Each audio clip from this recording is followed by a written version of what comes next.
અમારી ગુરુજી યુટ્યુબ ચેનલમાં તમારું સ્વાગત છે। મિત્રો, તાલુકા પંચાયત જિલ્લા પંચાયત ચૂંટણી 2026 અંતર્ગત આપણે પ્રિસાઇડિંગ ઓફિસરની ડાયરી કઈ રીતે ભરવી તેની વિગતે ચર્ચા કરી હતી। એવું જ એક ચૂંટણીમાં ગુંજતું નામ એટલે કે પ્રમુખ અધિકારીના 16 મુદ્દાનો અહેવાલ। ઘણા બધા મિત્રોને એવું થાય કે 16 મુદ્દાનો અહેવાલ એટલે ઘણું બધું લાંબુ લખવાનું થતું હોય છે અથવા તો ઘણી બધી વિગત આવતી હોય છે, પરંતુ જેમ પ્રિસાઇડિંગ ઓફિસરની ડાયરી અગત્યની છે તેમ તમારે છે એ પ્રિસાઇડિંગ ઓફિસરના આ જે 16 મુદ્દાનો અહેવાલ છે એ પણ ભરવાનો થતો હોય છે। તો આવો જોઈએ આ 16 મુદ્દાના અહેવાલમાં શું હોય અને કઈ રીતે ભરવાનો હોય। તો મિત્રો, આ રીતના જોડાણ 13 મતદાન મથકના પ્રમુખ અધિકારીએ મતદાર વિભાગના નિરીક્ષક ચૂંટણી અધિકારીને આપવાના આ વધારાના અહેવાલનો નમૂનો છે, જેને 16 મુદ્દાનો અહેવાલ તરીકે ઓળખવામાં આવે છે। સૌ પ્રથમ 16 મુદ્દામાં ક્રમ નંબર 1 બૂથનો ક્રમ નંબર એ પણ તમારી પાસે હશે જ। કેન્દ્રીય અર્ધલશ્કરી દળોની નિમણૂક કરવામાં આવી છે, હા કે ના? માઇક્રો ઓબ્ઝર્વરની નિમણૂક કરવામાં આવી છે, હા કે ના? વિડીયો કેમેરા મૂકવામાં આવ્યા છે, હા કે ના? પછી કુલ મતદારો, આ જેમ પ્રિસાઇડિંગ ઓફિસરની ડાયરીમાં આપણે જોયું હતું તેમ આપણે છે એ આપણી જે મતદાર યાદી આપેલી છે તેમાં પ્રથમ પેજમાં મોટા ભાગની વિગત છે એ મળી જતી હોય છે। પછી નોંધાયેલા મતો કુલ મતદારો એ પણ મતદાર યાદીમાંથી જોઈ અને લખી શકીએ। નોંધાયેલા મતોની સંખ્યા જે મતદાન પૂર્ણ થયે આપણે છે એ ટોટલ આંકડો લખવાનો રહેશે।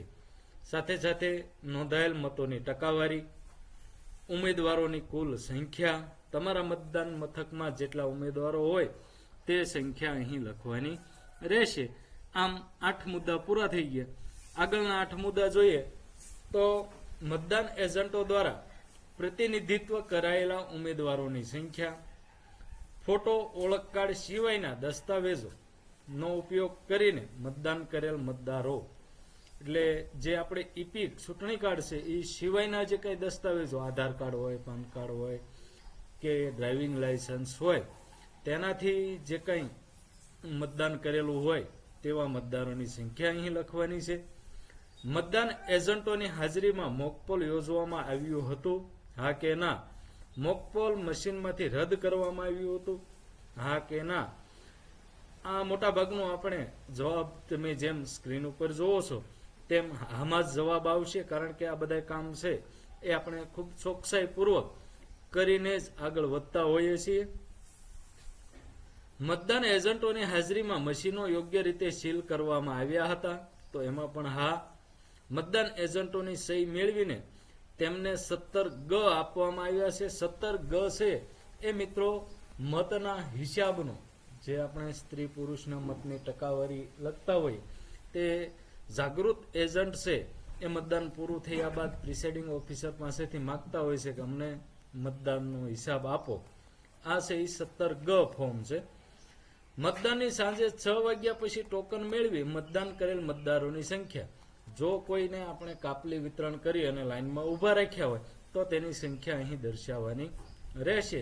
અને મતદાન દરમિયાન કોઈ ખાસ મહત્વનો બનાવ બન્યો છે તો હા કે ના, અને મતદાનની તારીખ, સ્થળ, બાજુમાં મતદાન મથકના પ્રમુખ અધિકારીની પૂરી આખી સહી કરવી, અને ફરી વખત અહીં જે આપણો બૂથનો વિશિષ્ટતા દર્શક સિક્કો છે એ લગાવવાનો રહેશે।